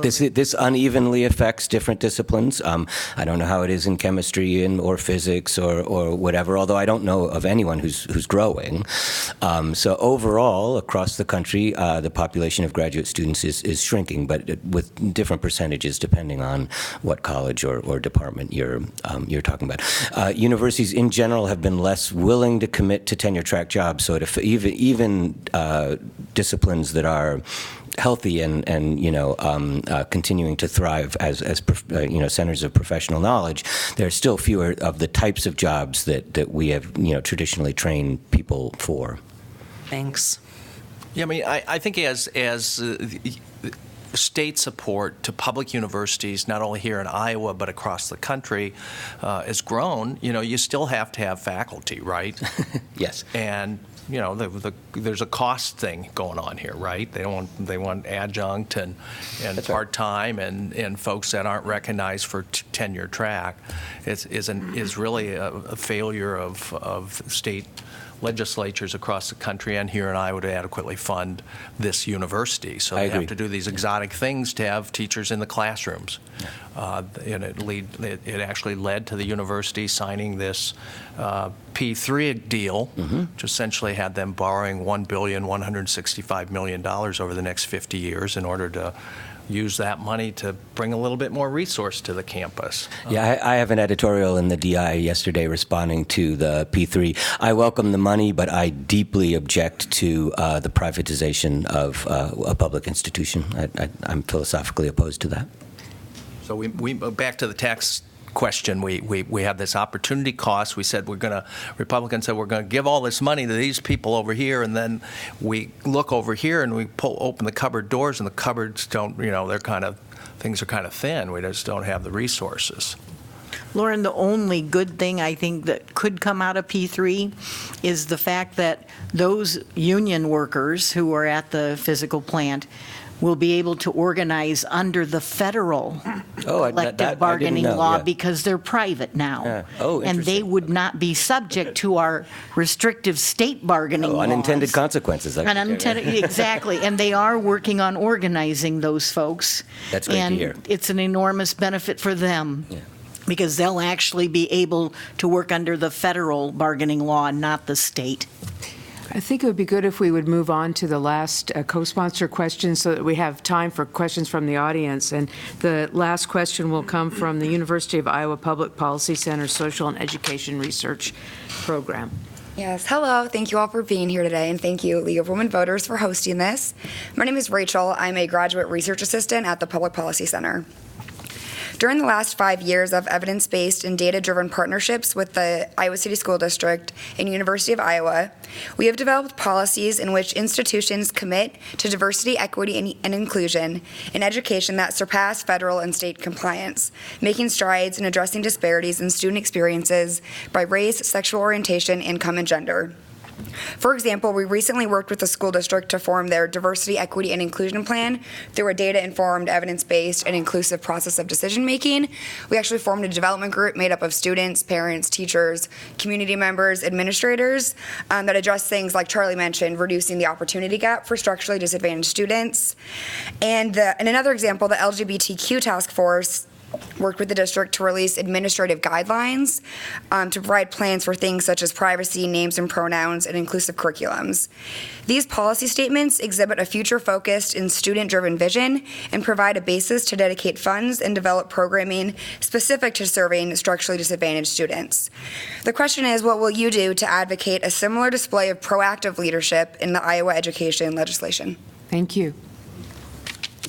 I would consider myself open to learning. I don't have a solution to give you, but I can give you some background that will show that I'm open to listening. I've partnered multiple times with Iowa Safe Schools in Des Moines, specifically their, I think he's the president, leader, whatever you want to call it, Nate Monson. Are you familiar with Nate? So Nate Monson's the head of the Iowa Safe Schools. I think they're the biggest LGBTQ organization in the state. He and I are working on the conversion therapy ban together, something that Utah, of all states, just did. So the Mormon Church, the Catholic Church, and the LGBTQ community came together and agreed to this conversion therapy ban. Now, there's different variations of it. Some would say that it's not as strong as they would like it to be. And then I probably shouldn't even go out here and talk about this yet because I don't know enough because I haven't seen the bill yet. But there is a bill, and Zach, maybe you'll know more about this. I apologize for making this a lengthy explanation, but right now, if a spouse comes home and sees that their significant other is cheating and they murder them, that is a lessened possible crime in the court's eyes. Crime of passion, for instance. Several states have had people attempt to use someone's gender as that similar crime of passion. Well, I killed them because they're gay, so that's more okay, which is obviously preposterous. I don't know more about this, maybe Zach does, but I'm the one that's going to be floor managing that bill in the Judiciary Committee to make that illegal, that's an insane defense that nobody should be able to use. Thank you.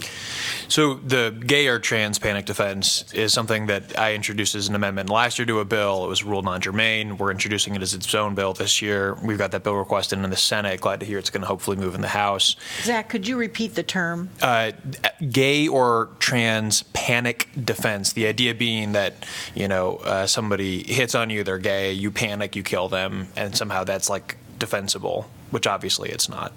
The conversion therapy ban, we're working on language. There's a lot of different interest groups that are trying to get to be satisfied with that. That would be a big step forward if we're able to find a compromise that people are satisfied with. We've had some, to your question about how are we going to support students in the classroom, we've had several conversations up here already. I think the poverty weighting is a big one. Increasing our ELL weighting and the school finance formula would both be good steps in that direction. And then also continuing to support parents. So one of the things that we did last year in the education budget was we appropriated $500,000 new to support our community colleges that offer offer English as a learning language to adults at no cost to them. That helps them figure out opportunities for employment, helps them communicate with their children better in English. And also, there's a host of other positive outcomes, like you're more likely to be able to participate in the financial system, open a checking account, take out a loan, all that stuff. So that's all really good. Generally, I think it comes down to this question of, again, priorities. Does Iowa want to choose as a state to support a more increasingly diverse population? And I think, if we want to continue to grow as a state, the answer has to be an emphatic yes. Go ahead. Rachel, can you explain a little more of what asking for an influx or an investment of dollars? What would that look like? What is some of the programming, or what exactly did you find in the research? I guess it'll just be addressing inequities in schools. And so, our plan is kind of or the district's plan is a good example of that, where you're setting out goals, like a big structure. So the state has ESSA, which is, some sort of plan and structure for reducing inequities in schools. But other than the just state compliance stuff, there doesn't seem to be so much of a proactive effort to prioritize equity. And so doing things such as focusing on discipline, so maybe restorative justice programs, or the district just finished a 3-year implicit bias training for teachers, doing things like increasing stakeholder engagement with parents and students, so maybe funds for that, changing things like administrative policies, making them more culturally inclusive. So there's various things that the state could get behind or maybe provide guidance on or policies about that would prioritize equity. Thank you. Could you send all of us a copy of that or the summary? Thank you very much. Thank you. Thank you. Yes, thank you, guys. This is a more general response, but Senator Walz and I, back in December, organized an opportunity for members of our Democratic Senate caucus. We were going to be in Des Moines, and invited One Iowa and Safe Schools folks to come and do Trans 101 and a discussion for our members as we increasingly try and understand the needs and the support for Iowans that are trans, how we can be supportive of them. And it was well attended by our caucus. Last session, we had a bill brought by Republicans that passed to not allow Medicaid payment for certain services to trans Iowans. And we kind of anticipate this session that, kind of the new person or people in Iowa that are going to be maybe under attack are trans Iowans. So we did that kind of in a proactive way with our members to try and just get people comfortable, knowledgeable. Not every member, legislators pay attention to lots of stuff, and we thought it'd be good to take an hour and just let's talk about this and make sure people are comfortable and understand terms and the needs of trans Iowans. And so, there's a lot of ways I think we need to improve people's understanding of what every Iowan needs to be successful. All right, thank you, guys. Rachel, before you go, one of the things our Democratic caucus in the House has done, we do a weekly meeting to talk about cultural sensitivity and diversity. And we bring in speakers and we have individuals so we can educate ourselves. And one of the things that I think is lacking is the fact that people don't understand what transsexuals deal with on a daily basis and the discrimination that occurs. When I look at the University of Iowa has a map of all the trans bathrooms in the whole campus. Our school district has identified trans restrooms in our high schools so that kids know there's a safe place for them to go. And I think, again, we need to be doing that statewide. And I know you've helped with a lot of those issues. We need your organization to help others and to help just basically make educators aware of the issue, because they aren't. And we should never assume that they know what those folks are dealing with on a daily basis, because it is tough. And we make it a lot harder when we don't educate ourselves. Thank you. Thank you. We now invite questions from the audience. A reminder that you have 1 minute to pose your question. Legislators, you have 2 minutes, as you know, to respond.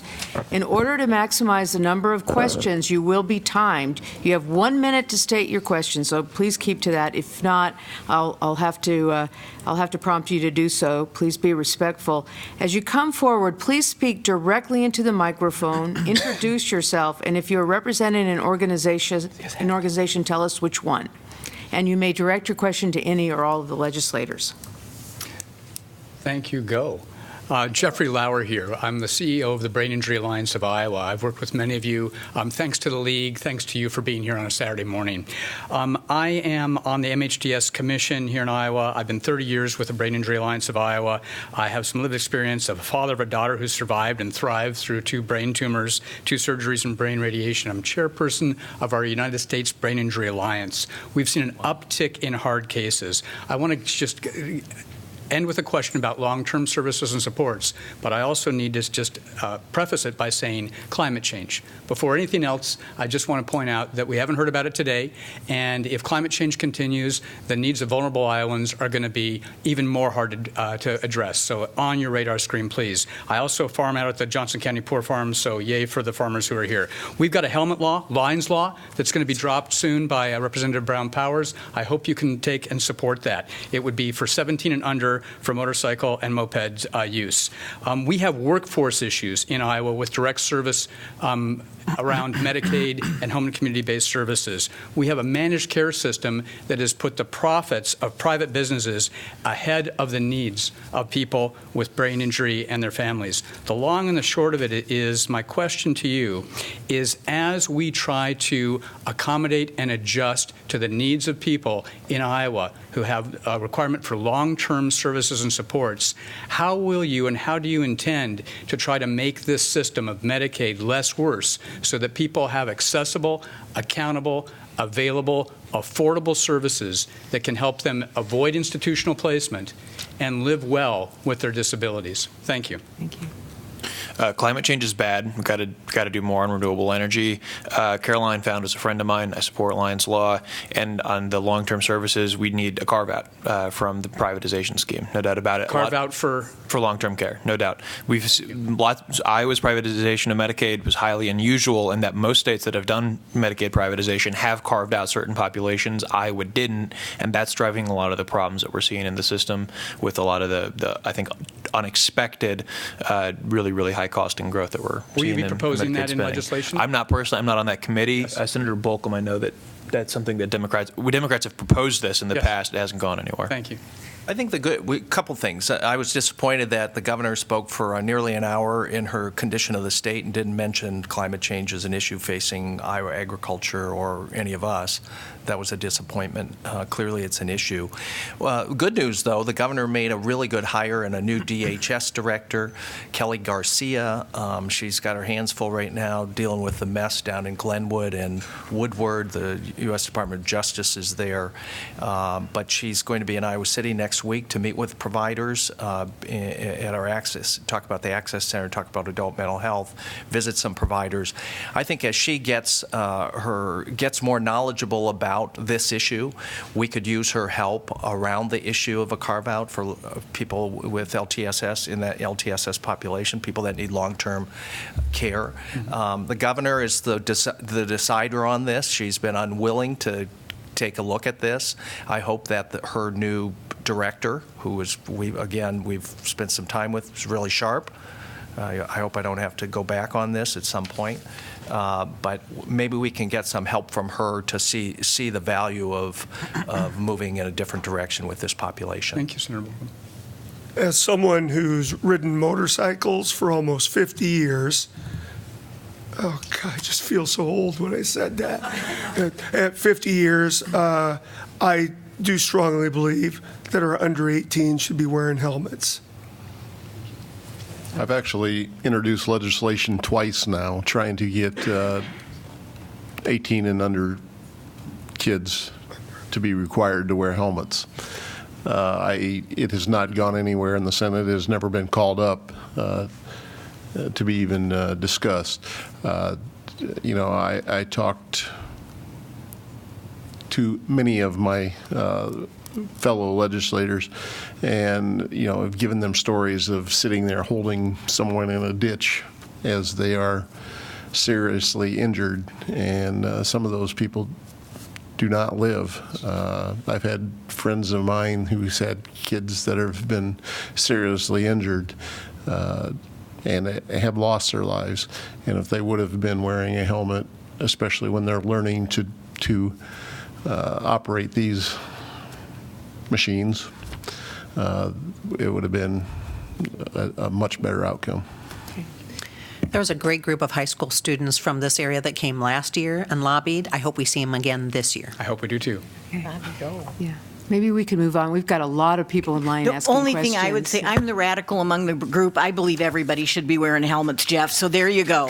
I don't mind saying it, and I'll say it publicly, and I've said it to a bait. Thank you. So there you go. One quick question. Representative Kaufman, you've got a House File 2108. I'd like to visit with you later this week about it regarding daily rates for supported community living that impact people with long-term services and supports. Okay. Thank you. All right. Thank you. My name is Bob Welsh. I'm a member of the Older Highlands Legislature. My question is, what will the state of Iowa do this year, to improve the quality of life for older Iowans? Let me give you 4 areas real fast. Elder abuse. Probably we talk about pet abuse. That's a hot topic. Elder abuse. Most elder abuse complaints are not even investigated because of the narrow definitions in the state law.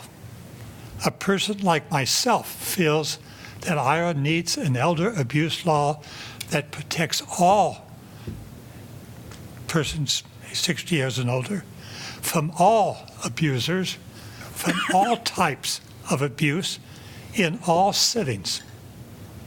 Joe, I know you've introduced a bill about a study group. We don't need any more studies groups. I've been a part of 3 study groups over the years, and nothing has been done. Another area. We really can we stop with that and Sure. and allow people to answer? There's a long line of people behind you, so yeah. Just answering that question generally, well, abuse the and Republicans, beyond. the trifecta is fully ensconced here. The Republicans have been controlled 3 years. This is their 4th year. These are not new issues. We need people to run bills and do something about it. The OIL bills are getting introduced again, the priorities. There's a desire to get Republicans on those bills because that's kind of how things work. If Democrats introduce them, they're dead. If Republicans introduce them, there might be a chance. I don't know that we've got any Republican co-sponsors or sponsors of any of the OIL stuff. So that's a start. But we still have the issue of nursing homes where we're phoning in inspections. Somebody's in trouble in a nursing home, and we don't have the staff to actually go and make a physical inspection. And Governor Reynolds, this has been going on 2 years, 3 years. So that's just, times have changed. That's the new modern way we inspect nursing homes. We do it over the phone now. It's like, really? Yeah, the whole shortage of healthcare workers. And the privatization of the ombudsman. And that's been Future Ready proposed. Iowa doesn't even touch it. Yeah. So we've got to have the majority party take an interest in the well-being of seniors in our state as we continue to age, and we haven't seen it. Encourage you to work across the aisles. Absolutely. Thank you. Yes, next. I'm Tessa Herron. I work with Rachel at the Public Policy Center. I just wanted to say, I think the question kind of got befuddled or something, but I think essentially what Rachel's getting at is that the programming changes that we've made at the school district have been under the institutional leadership came first. So the school district really put themselves out there as saying, like, we're allies. This is our vision. This is our identity. We believe in diversity. But anyway, so I just wanted to say that I think it kind of got lost. But my question is about the virtual learning that the school is pushing. I think we've already talked today a lot about at-risk students and the social and emotional school belonging connection that's so essential and part of the education system that's not part of the teacher's job description that is not something that's easily quantifiable. And I'm wondering what you think about this kind of virtual learning, what the scope of it could be, what benefits it has besides saving money, and just any comments about where you see that going.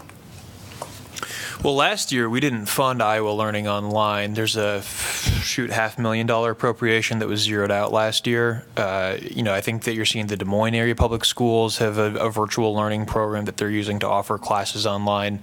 I think the AEAs would be interested in taking kind of ownership of that. I don't know if it's going to go anywhere. Your point about social and emotional learning is very well made. You can't teach that online, that you need that in person. I represent several rural school districts, all of which are really struggling to offer some classes. There are some things where you can probably learn online a little bit easier than others. You're probably pretty hard to take physical education online. But I think that there are certainly, if you want to learn Chinese, it's going to be hard to get a Chinese teacher out to Bennett, Iowa. It just is. So, I think virtual learning will continue to grow in importance, especially as we see some of these changes happening, but it cannot be a substitute for adequate funding of our school districts and making sure that we've got trained teachers who are in the classroom and supporting kids. Tessa, I'm supportive of virtual learning and learning online for certain classes.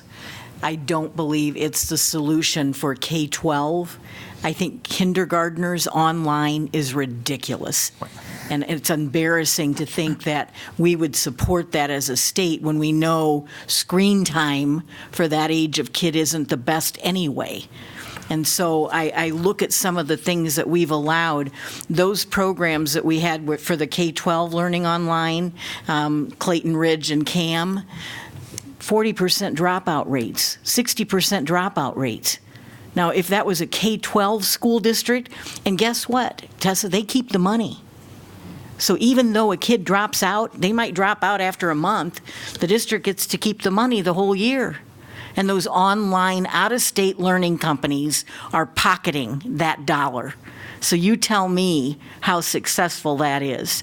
I just think it's ridiculous.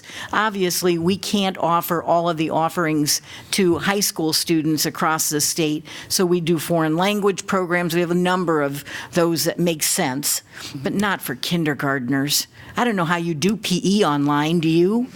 Tell me, because I don't get it.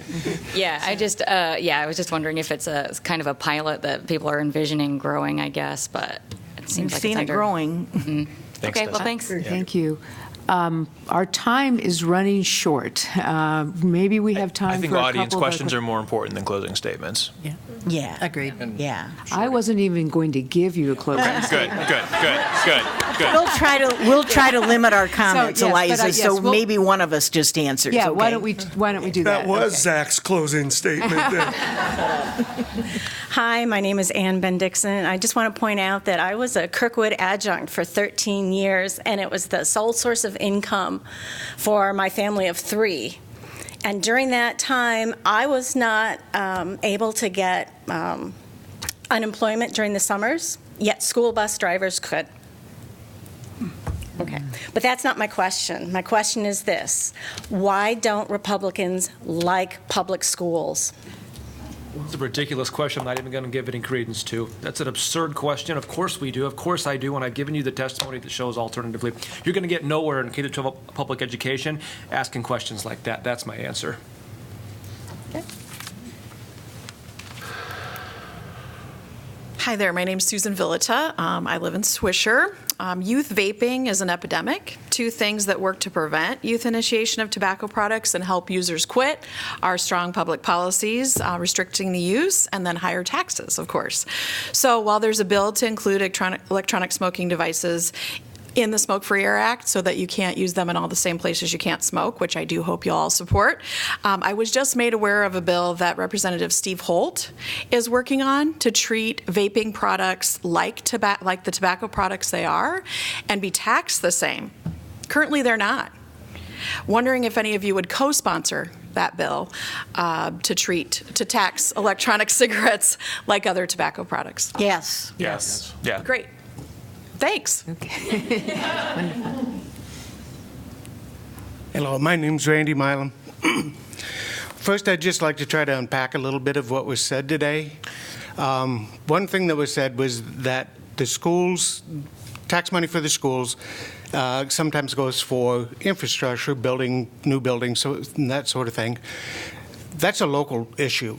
And if a school district decides to build a swimming pool for their school rather than hire more teachers, that's a local issue. That has nothing to do with state money. Second of all, Ms. Masher had said that education tax money goes to property tax. Well, we also have a local county tax. Our local county tax, part of that, a great deal of that, also goes to education. So if the state gives property owners, like myself, a lot of us my age on fixed incomes, a little bit of tax money back for the tax money that we pay on the local tax, then I see nothing wrong with helping people, especially homeowners primarily that are older folks like me, and on fixed incomes. Okay. So if we get a little bit of money back, when we're still paying more taxes on education on a local level anyway, that's a good thing. I think that's Second, the question. I'll get to my question in a second. Could you say your question? That's your question. I'll get to my question in a second. No, let's have your question right now, because you've got people behind you. So could we have your question, please? Well, I have 2 minutes, right? No, you have No, you don't. 1 minute. 1 It's minute. already expired. 1 minute, and it expired 30 Okay. seconds ago.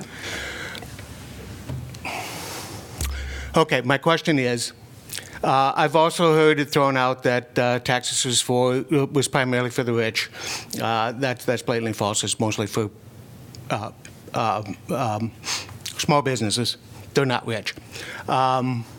Can our legislators be a little bit less divisive in this era of divisiveness and get a little bit more done and work together rather than throw out all these phony talking points to divide Iowans more than this nation's already divided?